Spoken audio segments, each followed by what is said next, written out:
صبح ازل یہ مجھ سے کہا جبرائیل نے، جو عقل کا غلام ہو وہ دل نہ کر قبول۔ بو بکر عمر عثمان ولی، بو بکر عمر عثمان ولی، یاران نبی میں سب سے جلی، بو بکر عمر عثمان ولی، اصحاب محمد حق کے ولی، بو بکر عمر عثمان ولی، یاران نبی میں سب سے جلی، بو بکر عمر عثمان ولی، بو بکر عمر عثمان ولی۔ اسلام نے جن کو عزت دی، اسلام کو قوت جن سے ملی، اسلام نے جن کو عزت دی، اسلام کو قوت جن سے ملی، اسلام نے جن کو عزت دی، اسلام کو قوت جن سے ملی، ایمان کی روایت جن سے چلی، بو بکر عمر عثمان ولی، یاران نبی میں سب سے جلی، بو بکر عمر عثمان ولی، اصحاب محمد حق کے ولی۔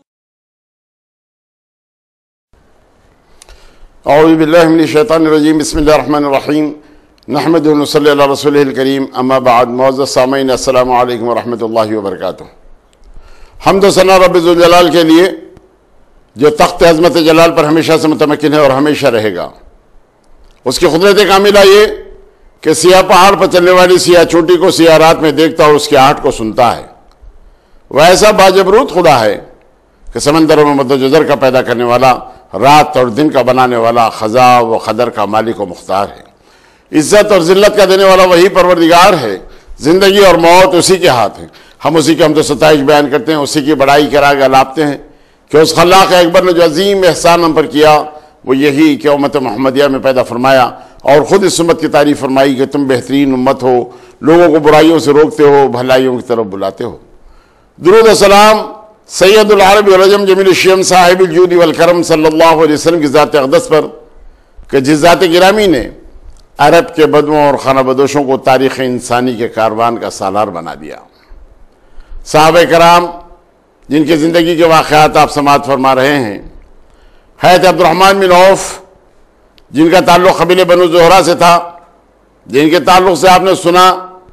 اللہ کے نبی صلی اللہ علیہ وسلم کے سامنے ایک مرتبہ اس بات کا تذکرہ ہوا، بنو جزیمہ سے حضرت خالد بن ولید کو جب بھیجا گیا اور وہاں پر انہوں نے بہت سارے لوگوں کا قتل کر دیا، اور جب اللہ کے نبی صلی اللہ علیہ وسلم کو اس بات کی اطلاع ہوئی تو اللہ کے نبی صلی اللہ علیہ وسلم نے ہاتھ اٹھائے اور کہا کہ اے اللہ کے نبی، اے اللہ، میں خالد کے اس عمل سے بہت دور ہوں۔ چنانچہ حضرت علی بن ابی طالب کو بنو جزیمہ کا وہ تمام دیت دینے کے لیے جن لوگوں کو قتل کر دیا گیا تھا، حضرت علی بن ابی طالب کو بھیجتے ہوئے وہاں پر تبلیغ دین حنیف کے لیے بھی آپ نے کہا، اور دیت دینے کے معاملے میں تو یہاں تک بھی ہوا کہ اگر ایک کتا بھی ان کا مارا گیا ہے تب بھی اس کا معاوضہ حضرت علی بن ابی طالب نے ان لوگوں کو ادا کیا۔ اور یہی معاملہ جب مدینہ منورہ میں حضرت خالد بن ولید اور حضرت عبد الرحمن بن عوف کے درمیان ہوا، چونکہ حضرت عثمان غنی اپنے والد بزرگوار کے ساتھ اور خالد بن ولید کے چچا فاکہہ یہ بھی اس سفر میں شریک تھے جس میں حضرت عبد الرحمن بن عوف کے والد عوف اور حضرت عبد الرحمن بن عوف بھی شریک تھے۔ وہاں پر بنو جزیمہ میں ہوا یہ کہ انہوں نے قتل کیا فاکہہ کو اور حضرت عبد الرحمن بن عوف کے والد عوف کو،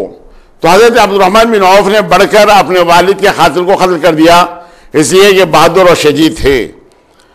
لیکن آج معاملہ یہ ہوا کہ انہوں نے کہا کہ آپ نے بلا وجہ وہاں پر لوگوں کا قتل کر دیا، تو انہوں نے کہا کہ میں آپ کے باپ کا بدلہ بھی لے رہا تھا۔ حضرت خالد بن ولید نے کہا،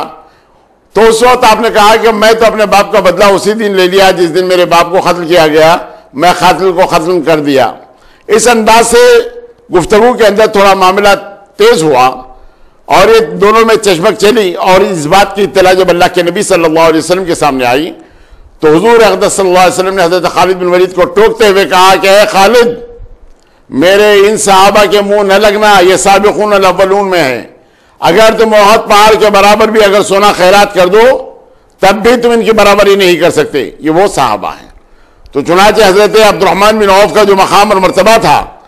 اس کو تمام اللہ کے نبی صلی اللہ علیہ وسلم نے سابقون الاولون کے ساتھ اس کی تشریح کرتے ہوئے یوں فرما دیا کہ ان کا درجہ کیا ہے اور کس مقام اور مرتبے کے یہ لوگ ہیں۔ حضرت عبد الرحمن بن عوف جن کی زندگی میں بسا اوقات 30 غلاموں کو ایک ایک دن میں آزاد کر دیا کرتے، اللہ تعالیٰ نے بے شمار دولت سے آراستہ کیا۔ پھر امہات المومنین کے تعلق سے اللہ کے نبی صلی اللہ علیہ وسلم کا وہ ارشاد مبارک، یعنی میرے بعد یعنی میری ازواج مطہرات کے لیے جو لوگ ان کی کفالت کریں گے وہ سخی ہوں گے، اور اللہ کے نبی صلی اللہ علیہ وسلم نے حضرت عبد الرحمن بن عوف کے نام کو لیتے ہوئے کہا تھا کہ اے اللہ سبیل سے سلسبیل سے یعنی جو چشمہ یعنی جنت میں ہے اس سے حضرت عبد الرحمن بن عوف کو سیراب کر۔ وہ واقعات جس کے اندر آپ نے 500 اونٹوں کے ساتھ لدا ہوا مال سارے کا سارا اللہ کی راہ میں تمام خیرات کر دیا، حضرت بی بی محترمہ حضرت بی بی عائشہ کے کہنے کے مطابق، جنہوں نے اس بات کے لیے انہوں نے کہا تھا کہ میں نے اللہ کے نبی صلی اللہ علیہ وسلم سے یہ بات سنی ہے۔ تو دوستو اور بزرگوں، حضرت عبد الرحمن بن عوف کا ہاتھ بہت زیادہ وسیع اور اللہ تعالیٰ نے بے انتہا دولت سے نوازا، اس لیے کہ 1000 اونٹ اور 100 گھوڑوں سے زیادہ 3000 بکریاں جن کا مال تھا۔ تو حضرت عمر فاروق نے یہ کہا تھا کہ حضرت عثمان غنی اور حضرت عمر فاروق کے تمام مسلمانوں کی چراگاہ میں ان کے جانور نہ چرائے جائیں، بلکہ یہ لوگ اپنی چراگاہیں الگ بنا لیں۔ اس انداز سے حضرت عبد الرحمن بن عوف کی زندگی رہی، اور حضرت عبد الرحمن بن عوف نے اس انداز سے زندگی گزاری جس انداز سے اللہ کے نبی صلی اللہ علیہ وسلم نے فرمایا۔ آخری وقتوں میں پریشانی کے عالم میں یعنی دولت کی کثرت، دولت کی زیادتی کی وجہ سے حضرت بی بی ام سلمہ سے مل کر انہوں نے کہا کہ بی بی محترمہ یہ بتائیے کہ یہ دولت کی کثرت کہیں ہم کو آخرت کے وہ ثواب سے کہیں محروم نہ کر دے، اس لیے مجھے کیا کرنا چاہیے؟ بی بی محترمہ نے کہا اپنے ہاتھ کو دراز رکھیے، خیر خیرات کیجئے، اور اس کے اندر کسی قسم کا ایسی کسی بات کی فکر نہ کیجئے، اس لیے کہ مال و اسباب کا حساب دیتے دیتے جب حضرت بی بی عائشہ صدیقہ رضی اللہ تعالیٰ نے یہ کہا کہ 50,000 برس بعد جنت میں داخل کیے جائیں گے، حالانکہ حضرت عبد الرحمن بن عوف کو عشر مبشرہ کی وہ بشارت ہے۔ اور اس کے بعد بھی غزوہ تبوک کے اندر آپ نے جو ایثار اور قربانی سے اللہ کے نبی صلی اللہ علیہ وسلم کو خوش کیا، وہ تو ایک مقام ہے جو جس مقام کے اوپر اللہ کے نبی صلی اللہ علیہ وسلم حضرت عبد الرحمن بن عوف سے بہت زیادہ رضامند اور خوش رہے۔ اور پھر یہ اکابرین صحابہ کے زمانے میں جب یہ فتوحات کا دور شروع ہوا تو اس وقت حضرت عمر رضی اللہ تعالیٰ ایک ایسا مقام بھی آ گیا جہاں پر بہت زیادہ شدید قسم کے ہو گئے، تمام لوگوں کے اندر جوش و خروش پیدا کرنے کے لیے جہاد پر بہت ولولہ انگیز تقریر کرتے ہوئے سارے لوگوں کو آپ نے متحد کیا، اور اس کے اندر صاف طور پر یہ فرما دیا کہ میرے ساتھ زبیر اور عبد الرحمن بن عوف رہیں گے، اور پھر میں سپہ سالاری کے فرائض انجام دیتے ہوئے ایران کی تمام فتوحات میں شریک ہونا چاہتا ہوں۔ اس میں سب سے زیادہ مخالفت کرنے والے حضرت علی بن ابی طالب اور حضرت عبد الرحمن بن عوف تھے۔ ان لوگوں نے کہا خلیفۃ المسلمین مدینہ منورہ میں رہتے ہوئے آپ کسی قسم کا کوئی ایسا اقدام نہ کریں کہ سپہ سالاری کے فرائض آپ انجام دیں، اور اس کے بعد خدا نہ خواستہ آپ کو کچھ ہو جائے تو کہیں امت مسلمہ کو نقصان نہ پہنچ جائے۔ آپ مدینے میں رہتے ہوئے ان لوگوں کے لیے تمام کمک بھیجتے رہیے جن جن کو تمام ضرورت ہو۔ اور پھر یہ وہ وقت تھا جب حضرت ابوبکر صدیق کے زمانے میں تمام فتوحات کا دورہ شروع ہو گیا، رومیوں سے جنگ ہو رہی ہے، ایرانیوں سے جنگ ہو رہی ہے، لیکن حضرت عمر کے سامنے جو سب سے بڑا مسئلہ تھا وہ ایران کا تھا، یعنی ایرانی لوگ مسلمانوں کو، عربوں کو بہت زیادہ پریشان کر رہے تھے اور چاہتے یہ تھے کہ وہ نعوذ باللہ مدینے کی اینٹ سے اینٹ بچ جائے۔ اور پھر نبی کریم صلی اللہ علیہ وسلم کی تحریر کے اوپر ان لوگوں نے اللہ کے نبی صلی اللہ علیہ وسلم کی اس تحریر کو چاک بھی کیا تھا، تو نبی کریم صلی اللہ علیہ وسلم کی زبان مبارک سے نکلا میرے خط کو جس انداز سے چاک کیا گیا اس کی اپنی حکومت کے ایسے ہی ٹکڑے ہو جائیں گے۔ چنانچہ آج موقع تھا مسلمانوں کو اللہ تعالیٰ نے وہ جرأت، وہ استقامت عطا کی، وہ ایران سے ٹکر لینے اور اس زمانے کے سپر پاور طاقتوں سے ٹکر لینے کے موقف میں جب آ گئے تو حضرت عمر یہ چاہتے تھے کہ خود سپہ سالاری کے فرائض انجام دیں، لیکن حضرت عبد الرحمن بن عوف کہہ اٹھے کہ میں نے پا لیا. تو حضرت عمر اور تمام صحابہ نے پوچھا کہ کیا پا لیا, کس کو پا لیا؟ تو اس وقت آپ نے فرمایا تھا کہ سپہ سالار کو. کہا کہ کون؟ تو پھر انہوں نے نام پیش کیا حضرت سعد بن ابی وقاص رضی اللہ تعالی عنہ. یہ حضرت سعد بن ابی وقاص وہ شخصیت جن کے تعلق سے اللہ کے نبی صلی اللہ علیہ وسلم غزوہ احد میں یہ کہا تھا رم یا سعد فدا کا ابی و امی، میرے ماں باپ تم پر قربان، تیر پر تیر چلائے جاؤ. وہ سعد کا انتخاب حضرت عبد الرحمن بن عوف نے کیا تو حضرت عمر نے اس کو منظور کیا، اور پھر تمام مجاہدین اسلام کے ساتھ قادسیہ کے میدان میں حضرت سعد بن ابی وقاص کو سپاہ سالار بنا کر حضرت عمر نے بھیجا. اب یہاں پر آنے کے بعد جب جنگ شروع ہوئی تو اس انداز میں کہ عرق النساء ہو گیا، یا دنبل ایسے آ گئے کہ گھوڑے کی شہسواری حضرت سعد بن ابی وقاص نہیں کر سکتے تھے. اور مثنہ بن حارث جو ایک سپاہ سالار تھے جن کا انتقال ہو گیا تھا، تو آپ نے حضرت سعد بن ابی وقاص رضی اللہ تعالیٰ نے مثنہ بن حارث کی وہ بیوی جس کا نام سلمہ تھا، انہوں نے ان کو اپنے عقد میں آپ نے لایا تھا. اب معاملہ یہ ہوا کہ جس دن یہ جنگ ہو رہی تھی، یعنی جنگ کی شروعات ہو رہی تھی، اس دن آپ ایک خسر پر بیٹھ گئے اور وہاں سے تمام چٹھیاں لکھ کر خالد بن عرفت کے ذریعے ان تمام سپاہ سالاروں تک پہنچاتے رہے کہ تمام کدھر سے آگے بڑھنا ہے، کس جانب سے دشمن کو گھیرنا ہے، کس انداز سے حملہ کرنا ہے. اس کی ہدایتیں تحریری طور پر آپ اوپر سے دے رہے تھے اور پھر اس کو خالد لے جا کر ان تمام سپاہ سالاروں تک پہنچا رہے تھے. یہاں ایک عجیب و غریب واقعہ یہ ہوا کہ حضرت سعد نے دیکھا کہ ایک ایسا شخص آیا ہوا ہے جس کے جو سفید امامہ باندھا ہوا، سفید ابلغی گھوڑے پر بیٹھا ہوا، اور تمام میدان میں اس انداز سے تمام دشمنوں کو ختم کر رہا ہے. حضرت سعد کو بڑا تعجب ہوا. کہتے یہ ہیں کہ وہ کاٹ جس انداز سے اس کی کاٹ تھی وہ قبیلہ بنو ثقیف کی کاٹ تھی، لیکن قبیلہ بنو ثقیف کا ایک آدمی جس کا نام ابو مجن تھا وہ آپ کے قید میں تھا. پھر یہ میدان کارزار میں آخر ایک اللہ کی مدد کیسے آ گئی؟ اس لیے کہ صفوں کو درہم برہم کرتا ہوا وہ تمام آگے بڑھ جاتا. اور اس کے بعد جب کھانے پہ رات کے موقع پر، جب جنگ کے اختتام پر حضرت سعد اور حضرت سلمہ بیٹھے ہوئے کھانا کھا رہے تھے، تو اس وقت آپ نے کہا کہ آج ایسی تائید غیبی ہوئی کہ مت پوچھئے. ایک ابلغی گھوڑے پر ایک شہسوار ایسا آیا سفید امامہ باندھے ہوئے جس کو اپنے جان کی پرواہ نہیں، لیکن دشمنوں کی صف میں اس انداز سے نکل گیا کہ مت پوچھئے، ان کے صفوں کو درہم برہم کرنے والا تھا. اگر ابو مجن ہمارے ہاں قید نہ ہوتے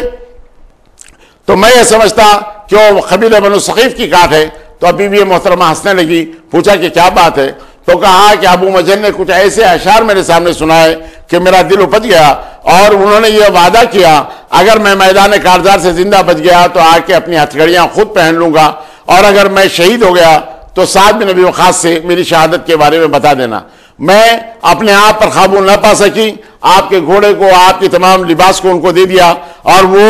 میدان کارزار میں آنے والا سپاہی کوئی اور نہیں، وہ ابو مجن تھے. حضرت سعد بن ابی وقاص کے آنکھ سے آنسو رواں ہو گئے. انہوں نے حضرت عمر کو معلوم کیا کہ ایک ایسا شخص جس کو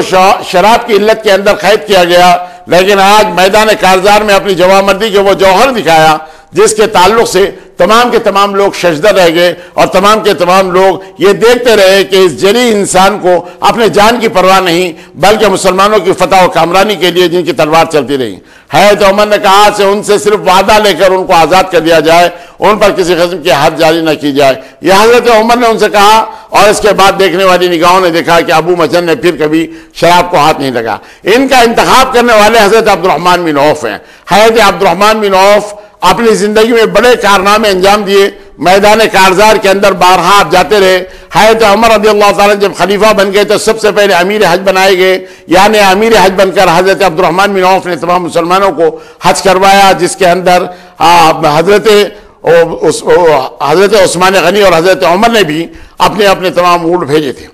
حضرت نبی کریم صلی اللہ علیہ وسلم کے بعد ازواج مطہرات کے لیے حضرت عثمان غنی اور حضرت عبد الرحمن بن عوف حج کے لیے ان کو لے جایا کرتے تو اس انداز سے کہ ایک آگے حفاظتی دستے میں اور ایک پیچھے حفاظتی دستے میں، اس انداز سے چلتے. ان کے خرچ اور اخراجات، ان کے تمام خرچے کے لیے تمام کی تمام ذمہ داریاں ان دونوں پر تھی، جن کے تعلق سے اللہ کے نبی صلی اللہ علیہ وسلم نے بڑی بشارتیں دی تھی. تو پھر اور دوستو، حضرت عثمان غنی جب خلیفہ منتخب ہو گئے تو حضرت آپ کو نکسیر ہوئی، یعنی ناک سے خون جانے لگا. تو اس وقت آپ مدینہ منورہ میں رہ گئے، امیر حج بنا کر جن کو ذمہ داریاں سونپی گئی ان کا نام تھا حضرت عبد الرحمن بن عوف۔ اس کے بعد متعدد مرتبہ حضرت عبد الرحمن بن عوف کو یہ سعادت اور منزلت بھی ملی کہ آپ امیر حج بنا کر بھیجے جاتے رہے، اور پھر وہ وقت آ گیا جب ابو لولو فیروز کے ہاتھ سے حضرت عمر زخمی ہو گئے تو حضرت عمر نے اپنے مقام کے اوپر حضرت عبد الرحمن بن عوف کو آگے بڑھایا اور نماز حضرت عبد الرحمن بن عوف نے فجر کی ادا کی۔ لوگ سبحان اللہ کہتے رہے، اس لیے کہ ان کو یہ بات معلوم نہیں تھی کہ خلیفۃ المسلمین اس وقت زخمی ہو گئے ہیں اور وہ نماز پڑھانے کے قابل نہیں۔ دیکھنے والی نگاہوں نے دیکھا کہ حضرت عمر وہاں پر سجدہ ریز ہیں، وہ نماز اپنی ادا کر رہے ہیں، اور اس کے بعد حضرت عمر نے وہ فیصلے زخمی ہونے کے بعد کیے۔ تاریخ اس بات کی شاہد ہے کہ کسی نے زخمی ہونے کے بعد ایسے فیصلے نہیں کیے جیسے حضرت عمر نے فیصلے کیے۔ آپ نے 6 ان آدمیوں کو اپنے قبیلے کے سعید بن زید کو نکالتے ہوئے آپ نے یہ کہا کہ اللہ کے نبی صلی اللہ علیہ وسلم ان لوگوں سے آخری وقت تک راضی برضا رہے، انہی لوگوں میں خلافت ہو، اور خصوصی طور پر انہوں نے کہا کہ اگر حضرت عبد الرحمن بن عوف اگر منتخب ہو جائے تو بڑی اچھی بات ہے، اور اپنے بیٹے حضرت عبداللہ ابن عمر سے کہا اگر ان لوگوں کو 3 آدمیوں میں تقسیم کر دیا جائے، یعنی ایک کی 3 آدمیوں میں تقسیم ہو جائے، تو تم اپنا ووٹ حضرت عبد الرحمن بن عوف کی طرف دیتے ہوئے انہیں کامیاب کرنا۔ اور پھر یہاں پر حضرت عبد الرحمن بن عوف ان کی بے لوثی اس انداز کی تھی، بے غرضی اس انداز کی تھی کہ لوگوں نے حضرت سعد نے آپ کا نام بھی پیش کیا تو آپ نے کہا کہ میں اس ذمہ داری کو سنبھال نہیں سکتا، اس کا میں اہل نہیں ہوں۔ اگر سارے لوگ اس بات کی ذمہ داری اگر مجھ پر سونپتے ہیں تو پھر میں خلیفہ کے منتخب کرنے کے اندر کچھ مدد کر سکتا ہوں، اور میں خدا و رسول کے احکامات کے مطابق اس کو پیش نظر رکھتے ہوئے تمام یہ کام کرنے کے لیے تیار ہوں۔ یہ سارے کے سارے 6 صحابہ یعنی من جملہ آپ کے وہ 5 صحابہ آپ پر بھرپور اعتماد کرتے ہوئے، اس لیے کہ حضرت عبد الرحمن بن عوف بڑے صاحب الرائے تھے۔ حضرت عبد الرحمن بن عوف جس معاملے کو کہہ دیتے حضرت عمر اس پر کسی قسم کی کوئی آپ سوال کیے بغیر من و عن ان تمام باتوں کو منظور کر لیا کرتے تھے۔ آج وہ ذمہ داری کا بوجھ جب حضرت عبد الرحمن بن عوف پر آیا تو حضرت عبد الرحمن بن عوف نے بڑی خوش اخلاقی کے ساتھ بڑے دیرینہ تمام معاملوں کو جانتے ہوئے اور تمام لوگوں سے رائے لیتے ہوئے اس نتیجے پر پہنچے، اور نتیجے پر پہنچنے کے بعد رات بھر گفتگو ہوتی رہی، یعنی تیسرے دن صبح فجر سے پہلے حضرت علی بن ابی طالب کو آپ نے بلا کر کہا اگر آپ منتخب نہ ہوئے ہوں تو کیا مجھے اس بات کا اختیار ہے کہ میں کسی اور کو منتخب کر سکتا ہوں؟ حضرت علی بن ابی طالب نے اس بات کی اجازت دی۔ حضرت عثمان غنی کو بلا کر کہا کہ اگر آپ منتخب نہ ہو تو میں کسی اور کو بھی منتخب کر سکتا ہوں، کیا یہ ذمہ داری مجھ پر ہے؟ تو انہوں نے کہا کہ ہاں یہ ذمہ داری آپ پر ہے۔ تو چنانچہ آپ نے کہا کہ عثمان ہاتھ بڑھاؤ، اور اس کے بیعت شروع ہو گئی۔ حضرت علی بن ابی طالب بھی آئے، وہ بھی اپنے تمام بیعت کر لیے۔ اس انداز سے حضرت عثمان غنی تمام کے تمام یعنی خلیفہ منتخب ہو گئے، بغیر کسی معاملے کے، بغیر کسی الجھن کے یہ تمام معاملہ تمام طے ہو گیا۔ اب معاملہ دوستو یہ ہوا کہ حضرت عمر اپنے زمانے میں جن باتوں کو آپ پوچھتے تو حضرت عبد الرحمن بن عوف جن باتوں کو کہتے اس کے بعد کسی قسم کا برملا ان سے پھر اور کوئی سوال نہ کرتے۔ حد یہ کہ جب حضرت عمر فاروق جابیہ کے اس مقام پر پہنچے اور جہاں پر ان لوگوں نے معاہدہ کیا تھا کہ ہم بغیر کسی چونچرا کے اگر آپ کے خلیفۃ المسلمین ہمارے پاس آتے ہیں تو شہر کی کنجیاں ان کے حوالے کرنے کے لیے تیار ہیں، اس انداز سے۔ اور پھر اس کے بعد 17 ہجری میں جب طاعون امواس آیا تو اس وقت حضرت عمر اس مقام پر جہاں حضرت ابو عبیدہ بن جراح اپنی تمام فوج کو لیے پڑے ہوئے تھے، جس کے اندر 25,000 سے زیادہ مسلمان شہید ہو گئے اس طاعون میں، تو اس وقت حضرت عمر وہاں پر جانا مناسب نہیں سمجھا اور آپ وہاں سے پلٹ گئے۔ تو اس وقت حضرت ابو عبیدہ بن جراح نے کہا حضرت عمر سے کہ اے عمر کیا تقدیر الہی سے بھاگے جا رہے ہو؟ تو اس وقت حضرت عمر رک گئے اور انہوں نے کہا ابو عبیدہ اگر تمہاری زبان کے بجائے کسی اور زبان سے الفاظ نکلتے تو میں اس کی خبر لیتا، لیکن سن لو میں تقدیر الہی سے تقدیر الہی کی طرف جا رہا ہوں۔ اور اس کے بعد جب حضرت عبد الرحمن بن عوف جو وہاں موجود نہ تھے اور جب وہ آگے اور انہوں نے اللہ کے نبی صلی اللہ علیہ وسلم کی ایک حدیث سنائی، حدیث یہ تھی کہ تم اس مقام پر نہ جاؤ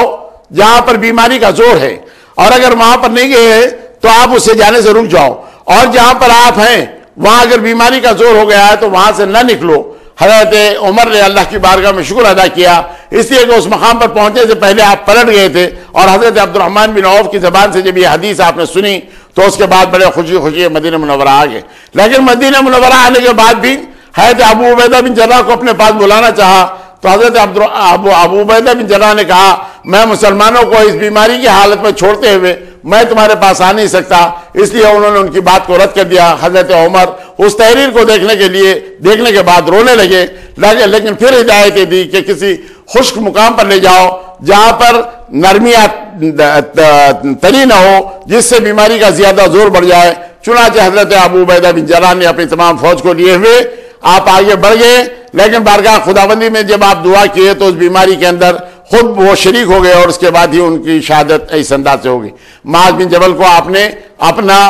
جانشین بنایا تھا۔ یہ حضرت عبد الرحمن بن عوف کی زندگی کے وہ واقعات ہیں جو بارہا انہوں نے وہ عمل کیا جو صاحب الرائے ہونے کے بعد کہ کسی قسم کا کوئی اعتراض کیے بغیر بھی یہ معاملہ ہوتا رہا۔ اس لیے کہ حضرت ابن عمر آل عمر نے ایک مرتبہ کیا یہ کہ حضرت زبیر نے شکایت یہ کی کہ آل عمر سے جو زمین کا خطہ خریدا گیا تھا اس پر حضرت عبد الرحمن بن عوف نے بھی اپنا حق جتایا، تو اس وقت حضرت عثمان غنی نے کہا اگر حضرت عبد الرحمن بن عوف اس زمین کے تعلق سے مخالفت یا موافقت میں اگر کوئی بات کہتے ہیں تو سب بات ہمیں منظور ہے، یعنی ان کی ذات سے کسی قسم کی ایسی کوئی امید نہیں رکھی جا سکتی جس سے کسی قسم کا نقص ہو، جس سے کسی قسم کا نقض عمل ہو، اس لیے کہ وہ جب بھی کہیں گے حق و صداقت کی بات کہیں گے۔ یہ بات حضرت عثمان غنی کے سامنے بھی تھی، جیسے حضرت عمر ایک مرتبہ ان سے بات سن لینے کے بعد اس کے بعد کسی قسم کی کوئی تردید نہیں کرتے، اور اس کے بعد جب بھی بات آتی تو حضرت عثمان غنی من و عن ان تمام باتوں کو تو منظور کر دیا کرتے تھے۔ یہ تمام خلافت کے دور سے تمام اپنے آپ کو دور رکھنے والی شخصیت حضرت عبد الرحمن بن عوف اور تمام کے تمام فیصلہ کرنے والی شخصیت حضرت عبد الرحمن بن عوف تھے۔ وہ شخصیت ہے جن کو اللہ تعالیٰ نے بے شمار دولت سے نوازا، اور نہ صرف یہ بلکہ جس وقت آپ کا انتقال ہوا تو آپ کے ورثہ میں جو دولت کی تقسیم ہوئی 80 ہزار دینار ایک بیوی کو، جن کی 4 بیویاں تھیں، بیک وقت 4 سے زیادہ کسی نے بھی اپنے حرم میں 4 سے زیادہ بیویوں کو نہیں رکھا، لیکن اس زمانے میں جو تقسیم ہوئی یعنی سونے کو کدال سے یا کلاڑیوں سے کاٹ کر تمام سونا اس انداز سے تمام تقسیم کیا گیا۔ نہ صرف یہ بلکہ آپ نے وصیت یہ کی جتنے بدری صحابہ زندہ ہیں ہر ایک کو اس پیسے میں سے 4 ہزار دینار دیے جائیں۔ چنانچہ ان پیسے پانے والوں میں حضرت عثمان غنی کا نام بھی آتا ہے۔ یہ بھی حضرت عبد الرحمن بن عوف کے ان پیسوں میں سے آپ نے حاصل کیا، اور تمام اپنے قبیلے بنو زہرہ کے لوگوں کو اور تمام مسلمانوں کو اپنی جائیداد کے تقسیم کرنے کے اندر انہوں نے جو وصیتیں کی اس وصیت کے مطابق وہ تمام مال و اسباب تمام تقسیم ہوتے رہے۔ بزرگوں اور دوستو، یہ ہمارے اسلاف ہیں جن کے کارنامے یہ ہے، جن کے خیر خیرات اس انداز سے تھی کہ مت پوچھئے۔ لوگ جن کے اوپر اشش کرتے ہیں، جو زندگی کے اندر 30,000 غلاموں کو آزاد کرے، باندیوں کو آزاد کرے، تو ان کا مقام اور مرتبہ کیا ہو سکتا ہے۔ اور پھر یعنی مزاج کی نرمی کا یہ عالم تھا کہ عبادت گزار، ایسے عبادت گزار کہ دیکھنے والے تعجب کریں، اور پھر جب کھانے کے دسترخوان کے اوپر اگر کھانا کبھی اس انداز سے آ جاتا، پرتکلف ہو جاتا، دوست اور احباب اگر پرتکلف دعوت دے دیتے یا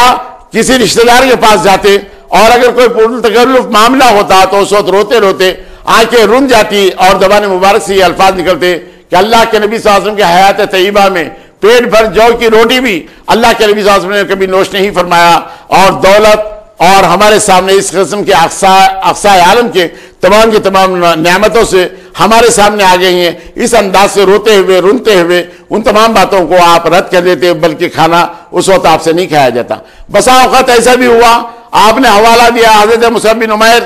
جو مکے کی سرزمین کے اندر بہت زیادہ نفیس کپڑے پہنا کرتے، لیکن جب آخری وقت آ گیا تو آپ کو کفن بھی برابر نہیں ملا۔ حد یہ کہ سر پر کمل ڈال دی گئی اور پیروں پر اصغر کی گھاس ڈالی گئی، وہ ہم سے زیادہ اچھے تھے، اس انداز سے وہ بھی محروم رہے۔ اور بسا اوقات حضرت حمزہ کے تعلق سے بھی یہ بات سامنے آتی کہ حضرت حمزہ جو ہم سے زیادہ اچھے تھے اور ان کے تعلق سے یہ بات ہوئی کہ ان کو بھی اس انداز سے محروم رکھا گیا، اور پھر ہمارے سامنے یہ دنیا اور یہ نعمتیں ہمارے پاس آ رہی ہیں، اس انداز سے انہوں نے ان معاملوں کو رد کیا اور ان معاملوں کو قبول نہیں کیا۔ یہ حضرت عبد الرحمن بن عوف کی زندگی کے وہ واقعات ہیں جو آپ کے سامنے تمام پیش کیے جا رہے ہیں۔ ایک مرتبہ آپ فاطمہ بنت قیس سے نکاح کرنے کے لیے پیغام بھیجا تو اس وقت فاطمہ بنت قیس کو بھی یہ بات معلوم ہے، انہوں نے بڑی تعریف اور توصیف کی کہ بلا شبہ آپ میں یہ اوصاف حمیدہ موجود ہے، لیکن اس کے باوجود میں چاہتی ہوں کہ میرا اپنا عہد اسامہ بن زید سے ہو، جن کو اللہ کے نبی صلی اللہ علیہ وسلم نے بہت زیادہ چاہتے تھے، اور حضور اکرم صلی اللہ علیہ وسلم کا یہ فرمان کہ جو اسامہ سے محبت کرے گا وہ مجھ سے محبت کرے گا، اس لیے میں آپ پر ترجیح ان کو دیتی ہوں۔ حضرت عبد الرحمن بن عوف بڑے خوش ہو گئے، انہوں نے کہا کہ فاطمہ نے وہ بات کہی جو بات بہت زیادہ اچھی تھی، اور ان کا جو فیصلہ ہے ان کے تعلق سے بہت زیادہ برملا اور بہت زیادہ اچھا فیصلہ ہے۔ اس انداز سے بڑی خوشی کا اظہار کرنے والی شخصیت حضرت عبد الرحمن بن عوف کی تھی، جو ان کو نہ پسند کرتے ہوئے بھی اسامہ بن زید کے تعلق سے انہوں نے کہا، اور اسامہ بن زید کے ساتھ ان کا عقد اس انداز سے ہو گیا تھا۔ تو بزرگوں اور دوستو، حضرت عبداللہ ابن عمر، جب حضرت عبد الرحمن بن عوف کی قبر پر شامیانہ باندھا گیا تو انہوں نے اپنے غلام سے حکم دیتے ہوئے کہا کہ اس کو نکال دو۔ حضرت عبد الرحمن بن عوف کا عمل ان کے لیے کافی ہے، اس انداز سے آپ نے فرمایا تھا۔ مجوسیوں کے تعلق سے حضرت عمر کو تھوڑا سا اختلاف تھا کہ ان کے تعلق سے اللہ کے نبی صلی اللہ علیہ وسلم نے کیا حکم دیا ہے، کیا ان سے جزیہ لیا جائے یا ان سے جزیہ نہ لیا جائے۔ یہ بات حضرت عمر کے سامنے تھی، لیکن آپ اس معاملے میں مطمئن نہیں تھے، لیکن حضرت عبد الرحمن بن عوف نے کہا کہ اللہ کے نبی صلی اللہ علیہ وسلم نے جزیہ لیا تھا۔ اس بات کا جب اظہار حضرت عبد الرحمن بن عوف نے حضرت عمر کے سامنے کیا تو انہوں نے مجوسیوں سے جزیہ لینے کے تعلق سے احکامات اس کے بعد آپ نے صادر فرمائے تھے۔ تو حضرت عبداللہ ابن عمر نے جب ان سے یہ کہا کہ ان کا عمل ہی ان کے لیے کافی ہے، ان کو خیمے کی ضرورت نہیں، تو اس انداز سے وہ تمام کا تمام نکال دیا گیا۔ ایک مرتبہ ہوا یہ، حضرت عمر کتنے اشد تھے، کتنے زیادہ یعنی اسلام کے پابند تھے، اللہ کے نبی صلی اللہ علیہ وسلم کے احکامات کے پابند تھے، اس بات کا اندازہ اس بات سے لگایا جا سکتا ہے کہ اللہ کے نبی صلی اللہ علیہ وسلم نے حضرت عبد الرحمن بن عوف کو ایک چھوٹ دے رکھی تھی کہ وہ ریشم استعمال کر سکتے ہیں، حالانکہ مرد کے لیے ریشم حرام، لیکن فرمان رسول اکرم صلی اللہ علیہ وسلم کے تحت حضرت عبد الرحمن بن عوف کو یہ تمام ذمہ داری دی گئی تھی کہ وہ یہ استعمال کر سکتے ہیں۔ حضور اکرم صلی اللہ علیہ وسلم کی یہ عنایت تھی اور عطا تھی کہ آپ نے ان کو اجازت دی تھی۔ اور پھر سونا بھی سارے لوگوں کے لیے حرام، لیکن سراقہ بن مالک بن جاشم جو اللہ کے نبی صلی اللہ علیہ وسلم کو گرفتار کرنے کے لیے ہجرت کے وقت آیا تھا، جس کے تعلق سے حضور نے فرمایا تھا کہ سراقہ اس وقت تمہارا کیا حال ہوگا جب ایران کے شہنشاہ کے بازو بند تم اپنے بازوؤں پر بندھا ہوا دیکھیں گے۔ تو حضرت عمر نے اپنے ہاتھوں سے وہ بازو بند جو سونے کے بنے ہوئے تھے پہنایا تھا۔ آج یہ ریشم جب حضرت عبد الرحمن بن عوف اپنے صاحبزادے کو پہنائے ہوئے لا رہے تھے تو اس وقت حضرت عمر نے اس کو پھاڑ دیا، پھاڑتے ہوئے کہا کہ اے عبد الرحمن، یہ استثنائی صورت صرف آپ کے لیے ہے، آپ کی اولاد کے لیے نہیں۔ اللہ کے نبی صلی اللہ علیہ وسلم نے جو منع فرمایا ہے کہ ایک مسلمان اس کو استعمال نہیں کر سکتا، اسی لیے میں اس کو پھاڑ رہا ہوں۔ حضرت عبد الرحمن بن عوف بالکل خاموش ہو گئے، کسی قسم کی کوئی بات آپ نے نہیں کی۔ اور پھر وہ واقعہ جب حضرت عمر رضی اللہ تعالیٰ خطبہ دیتے ہوئے مسجد نبوی سے آپ نے ساریہ کو آواز دی تھی، یا ساریہ الی الجبل، تو اس وقت حضرت عبد الرحمن بن عوف اس کو سمجھ نہیں پائے کیا حضرت عمر نے ساریہ کو کیوں آواز دی، لیکن ساریہ جب واپس آئے تو اس وقت یہ بات معلوم ہوئی کہ حضرت خلیفۃ المسلمین کی آواز نے ہمیں بچا لیا، ورنہ ہم دشمنوں کے نرغے میں آ جاتے۔ تو اس وقت حضرت عبد الرحمن بن عوف نے حضرت عمر سے دریافت کیا تھا کہ اے عمر کیا بات ہے، آج خطبے کے درمیان تم نے اس انداز کی بات کی؟ تو حضرت عمر خاموشی اختیار کیے تھے، اور اس کے بعد جب یہ معلوم ہوا ساریہ کے آنے کے بعد کیا حضرت عمر کی آواز نے ہمیں بچا لیا، تو اس وقت حضرت عبد الرحمن بن عوف کو بھی بڑا تعجب ہوا۔ حضرت عبد الرحمن بن عوف کے ساتھ وہ قافلے جو آیا کرتے تھے ان کی نگرانی کرنے کے لیے حضرت عمر رضی اللہ تعالیٰ حضرت عبد الرحمن بن عوف سے بیٹھ کر تمام ان کی نگرانی کرتے، اور رات بھر تمام کی تمام باتوں کو، مسئلوں کو آپ حل کیا کرتے تھے۔ اس انداز سے حضرت عبد الرحمن بن عوف اور حضرت عمر کا یارانہ تھا کہ حضرت عبد الرحمن بن عوف حضرت عمر کی زبان میں وہ اعتماد جس پر کیا جا سکتا ہے، وہ شخصیت حضرت عبد الرحمن بن عوف کی تھی۔ اور آپ جب بھی مشورہ دیتے تو بہت بلند انداز سے مشورہ دیتے، صاحب الرائے تھے، مشیروں کے ساتھ تھے، اور حضرت ابوبکر صدیق کو، حضرت عمر فاروق کو آپ نے مشورہ دیا، اور حضرت ابوبکر صدیق نے جب آپ نے آخری وقتوں میں جب آپ نے کہا کہ میں عمر کو اپنا جانشین بنانا چاہتا ہوں، تو سب سے پہلے مشورہ حضرت عبد الرحمن بن عوف سے جب انہوں نے لیا تو حضرت عبد الرحمن بن عوف نے کہا اے جانشین رسول، ایک سختگیر قسم کے آدمی کو آپ مسلط کیے جا رہے۔ تو اس وقت حضرت ابوبکر صدیق نے یہ کہا تھا کہ چونکہ میں نرم تھا، عمر سخت تھے، اور ذمہ داری کا بوجھ عمر کو نرم کر دے گا۔ یہ حضرت ابوبکر صدیق نے حضرت عبد الرحمن بن عوف کو سمجھایا تھا۔ آپ کا بدن بڑا چھریرا تھا، آنکھیں بڑی بڑی تھیں، اور آپ کی جو زلفیں تھیں وہ کانوں کی لولکی تک تمام پھیلی ہوئی تھیں، اور پھر